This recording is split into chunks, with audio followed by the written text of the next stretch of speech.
আজাদীর যাত্রা নিয়ে ঢাকা ৮ আসনের 11 দলীয় সংসদ সদস্য প্রার্থী নাসিরউদ্দিন পাটোয়ারী এই মুহূর্তে হ্যাঁ ভোটের প্রচারণায় এবং আজাদীর প্রচারণায় রাজধানীর আনন্দবাজার এলাকায় রয়েছেন। আনন্দবাজার এলাকার কাঁচা বাজার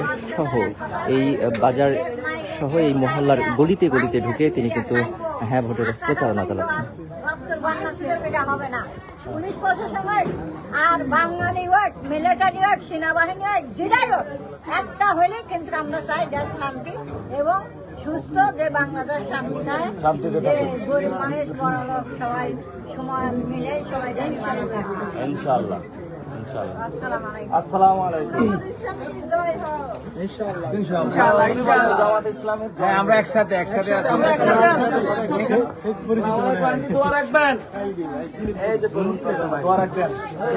কোন ক্লাসে পড়ো? ক্লাস 9। বড় হয়ে কি হতে চাও? শহীদ ওসমান হাদির নাম শুনেছ? ওনার কে মারছে? সন্ত্রাসীরা মেরে ফেলছে। কালকে তো আমাদেরও মেরে ফেলবে, এটা বিচার হয় নাই। ঠিক আছে, আমাদের বিচারের জন্য নামতে হবে। আসসালামু আলাইকুম, দোয়া রাখেন। সবাইকে একটু বলবেন। আচ্ছা, ঠিক আছে।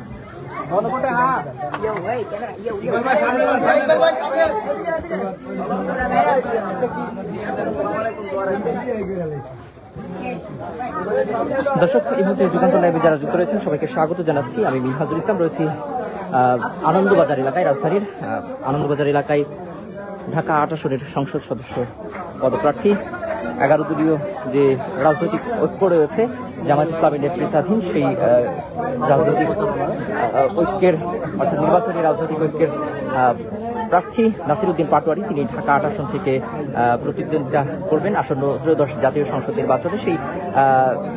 সেই আসনের গলিতে গলিতে তিনি কিন্তু হ্যাঁ ভোটের পক্ষে প্রচারণা চালাচ্ছেন এবং একই সাথে আজাদীর যাত্রা কর্মসূচি ঘোষণা দিয়েছিলেন তিনি। গত ৫ই জানুয়ারি থেকে এই আজাদীর যাত্রা নিয়ে রাজধানীর বিভিন্ন এলাকায়, বিশেষ করে ঢাকা ৮ আসনের বিভিন্ন এলাকায় ভোটার যারা রয়েছেন তাদের দ্বারে দ্বারে যাচ্ছেন এবং হ্যাঁ ভোটের পক্ষে প্রচারণা চালাচ্ছেন এবং ঢাকা ৮ আসনের প্রার্থী হিসেবে তিনি তার জন্য দোয়া চাচ্ছেন সাধারণ মানুষের কাছ থেকে। এবং আমরা দেখেছি আজকে জুমার নামাজ তিনি আনন্দবাজার জামে মসজিদে আদায় করেছেন এবং জামে মসজিদে জুমার নামাজ আদায় শেষে এই আনন্দবাজার যে কাঁচা বাজার রয়েছে এবং আনন্দবাজারের যে মহল্লাগুলো রয়েছে সেই মহল্লায় ঘুরে ঘুরে, গলিতে গলিতে ঘুরে ঘুরে তিনি কিন্তু এখানকার যারা ভোটার রয়েছেন তাদের সাথে কুশল বিনিময় করছেন এবং হ্যাঁ ভোটের পক্ষে তাদের কাছ থেকে কিন্তু ভোট চাচ্ছেন এবং হ্যাঁকে জয়যুক্ত করতে, অর্থাৎ আসন্ন ত্রয়োদশ জাতীয় সংসদ নির্বাচনে বিভিন্ন প্রতীকে নির্বাচন হওয়ার পাশাপাশি কিন্তু জুলাই সনদে আইনি ভিত্তি প্রদান এবং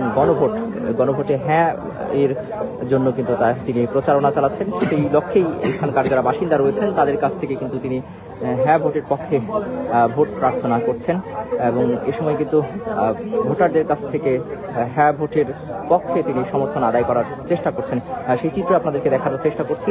দর্শক, একটু জানিয়ে রাখি যে এর আগে এই ঢাকা ৮ আসনে নাসিরউদ্দিন পাটোয়ারীর শক্ত প্রতিদ্বন্দ্বী রয়েছেন হেভিওয়েট প্রার্থী বিএনপি অর্থাৎ বাংলাদেশের জাতীয়তাবাদী দল বিএনপির প্রার্থী মির্জা আব্বাস। তিনি কিন্তু এই আসন থেকে প্রতিদ্বন্দ্বিতা করবেন। এর আগে একটু আপনাদেরকে জানিয়ে রাখি যে এই ঢাকা ৮ আসন থেকে ইনকিলাব মঞ্চের মুখপাত্র শরীফ ওসমান হাদি তিনি নির্বাচন করার ঘোষণা দিয়েছিলেন গত বছর, কিন্তু আততায়ীদের গুলিতে তিনি নিহত হন এবং শহীদ শরীফ ওসমান হাদির এই আসন থেকেই কিন্তু প্রতিদ্বন্দ্বিতা করছেন জাতীয় নাগরিক পার্টি মনোনীত প্রার্থী নাসিরউদ্দিন পাটোয়ারী এবং তিনি একই সাথে জাতীয় নাগরিক পার্টি, জামায়াত ইসলামী, Islamic Khelafat Majlis, Bangladesh Khelafat Majlis, AB party সহ যে 11 দলীয় জোট হওয়ার কথা রয়েছে, নির্বাচনী ঐক্য হওয়ার কথা রয়েছে, সেই নির্বাচনী ঐক্যের প্রার্থী হিসেবে কিন্তু নাসিরউদ্দিন পাটোয়ারী এই আসন থেকে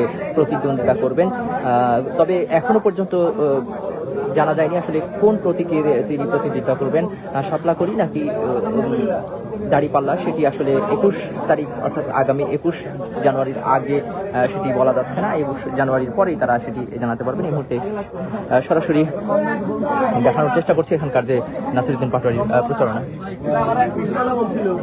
যে এক চোর গেছে আরেক চোর আসতেছে, ওই চোরকে চুরি করতে আসতে দেওয়া যাবে না। সতর্ক থাকতে হবে সবাই। এই জন্য আমরা যদি সবাই সতর্ক থাকি তাহলে দেশটা সুন্দর থাকবে ইনশাআল্লাহ। আর এখানে তো আপনারা অনেক কষ্টে থাকেন। হ্যাঁ, চা খাইছেন?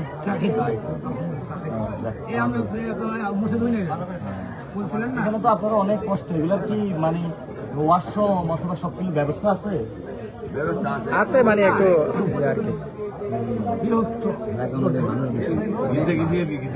মানুষ জায়গা অনুযায়ী এখন দেখা যাচ্ছে ঢাকা শহরে আমাদের একটা পরিকল্পনা আছে। আমার বুদ্ধিটা শুনে অনেক সরকার আছে, দাঁড়ান 3 রুমের ফ্ল্যাট, অর্থাৎ বড় 3 রুম থাকে কয়জন? 1 জন। আর এখানে 1 রুম থাকে 5 জন।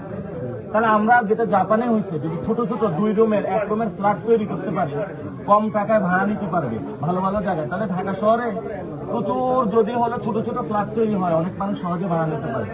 ধরেন একটা ভার্সিটির স্টুডেন্ট, ও বের হয়েছে কম টাকা ইনকাম করে, তাহলে ওর তো 3 রুমের বাসা দরকার নেই। ও যদি 2 রুমের বা 1 রুমের ফ্ল্যাট থাকে, ও সহজে নিতে পারবে। আমাদের এই সিস্টেমটা ঢাকা শহরে চালু করতে হবে। আর হলো সব কিছু আইনা এক জায়গায় উঠেছে, সিটি কর্পোরেশনে এখানে সব অফিস এখানে। অফিস যদি কিছু বাইরে নিয়ে যেত তাহলে ভালো হতো না? সুন্দর হতো সবকিছু, পরিবেশ ভালো থাকতো, সবকিছু সব এক জায়গার মধ্যে এনে উঠেছে। যাক, ইনশাআল্লাহ আল্লাহ ভরসা, দোয়া রাখবেন।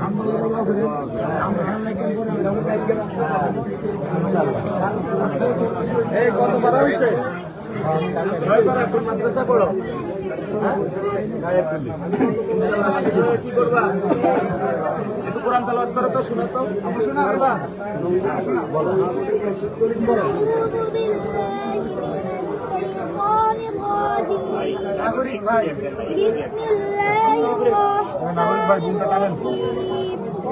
وقد مكر الذين من قبلهم فلله المكر جميعا يعلم ما تكسب كل نفس وسيعلم الكفار لمن عقبى الدار ويقول الذين كفروا لست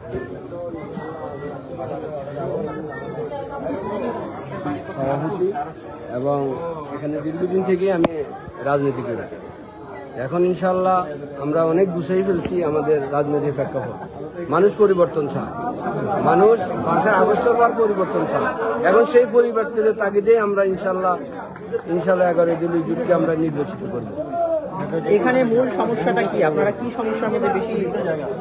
এখানে তো মূল সমস্যা অনেক আগে যারা করে গেছে, অনেকে দীর্ঘ 17 বছরের চাঁদা দিছে, দীর্ঘ 17 বছর চাঁদা দিছে। আমি অনেক নির্যাতনের শিকার হয়েছি দীর্ঘ 17 বছর। এখন ইনশাল্লাহ ভালো অবস্থা আছে। এখন চাঁদাবাজি কম, যেটা সত্য কথা। এখন চাঁদা কম এবং মোটামুটি আমরা আমাদের কাজকর্মে বাধা নাই, বিঘ্ন কিছুই নেই এখন। ধন্যবাদ।